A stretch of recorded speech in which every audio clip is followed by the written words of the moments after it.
Yo, what's up everybody? I'm Akeem Lawanson, and in today's Fix of Entertainment News, we discuss and break down the first trailer for Godzilla Minus One, the potential of a shared Kaiju universe coming from TOHO, Gardner is coming to the Superman Legacy movie, and so much more in today's Fix. Let's drop it.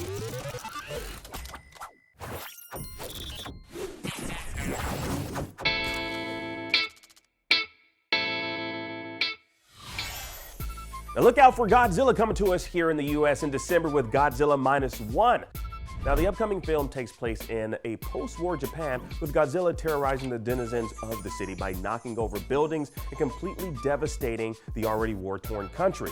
Now with this being ground zero for Japan, you'd think the film would have been titled Godzilla Zero, but those expectations have been subverted with TOHO going with Minus One. Now it's a little bit of an odd name for a movie, but it paints the picture as to when this particular Godzilla movie is set within the overall timeline of the giant lizard's destructive excursion. Now the film takes place after the devastating events of World War II, which unfortunately set Japan back as a civilization, which could be why the film is titled Minus One, as it can be surmised that Japan was put in the negative following World War II. Now the trailer sets the picture as to where Japan is at the time, informing us this is post-war, where Japan had lost everything. Now this is in reference to the dropping of the atomic bombs in Hiroshima and Nagasaki.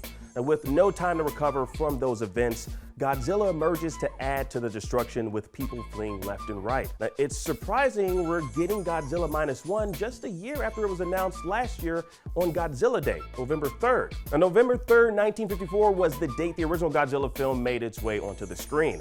Now, it's been a while since we've seen this iteration of Godzilla, as the last time we saw this particular version was in 2016 Shin Godzilla. And that particular movie was long overdue from TOHO, as before Shin Godzilla, the last monster movie in the franchise was 12 years prior with 2004's Godzilla Final Wars. Now these films and the upcoming Minus One Godzilla movie are not to be confused or lumped into the whole Godzilla Kong monsterverse Legendary and Warner Brothers are doing on their end. Now TOHO is actively working on its very own shared universe involving a whole bunch of kaiju doing what kaiju do.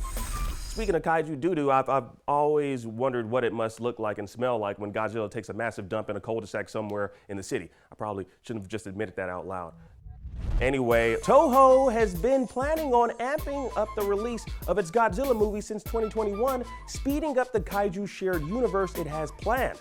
Now, the man in charge of the Godzilla wing over at TOHO said back in 2018, quote, "After 2021, we're thinking of a potential strategy that releases Godzilla movies uninterrupted at a rate of every 2 years, although there is a preference for a yearly pace as well. The future of the series and its forwarding developments are very conscious of the method of shared universe. Godzilla, Mothra, King Ghidorah, etc. could all share a single worldview, much like a Marvel movie where Iron Man and the Hulk can cross over with each other."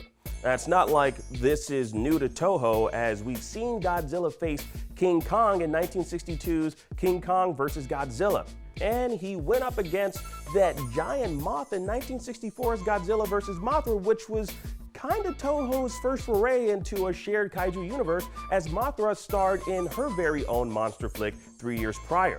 Then there's Rodan, who first appeared in 1956's Rodan before mixing it up with Godzilla in 1964's Ghidorah, the three-headed monster.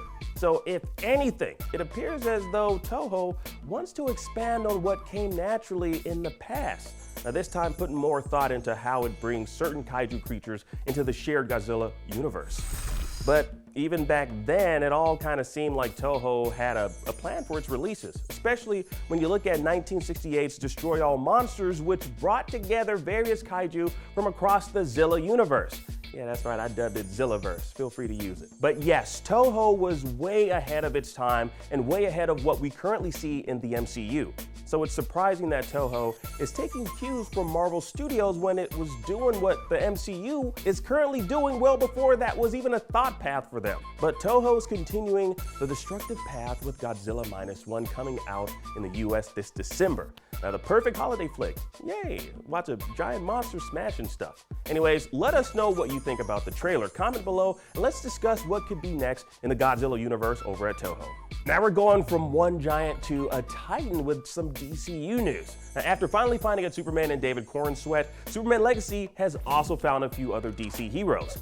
Nathan Fillion, Eddie Gathegi, and Isabella Merced are rounding out the supercast as Green Lantern, Mr. Terrific, and Hawkgirl. The best announcement here is that Nathan Fillion will be portraying Guy Gardner, who is probably the most obnoxious Green Lantern that's ever existed. Now, he also has that goofy-ass soup bowl haircut, which has been confirmed to be making an appearance in the film.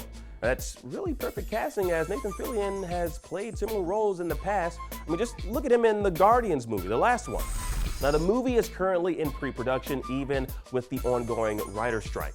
James Gunn will be writing and directing the film, bringing us the first true beginning to the DCU's Chapter 1 Gods and Monsters phase of movies and shows. Superman Legacy is expected to hit theaters 2025. Now, over at Naughty Dog, history is being made with The Last of Us making video game live-action adaptation history. Now, the HBO series received a few Emmy nominations, with both Pedro Pascal and Bella Ramsey receiving nods for their performances. Now, it also received a nomination for Outstanding Drama Series.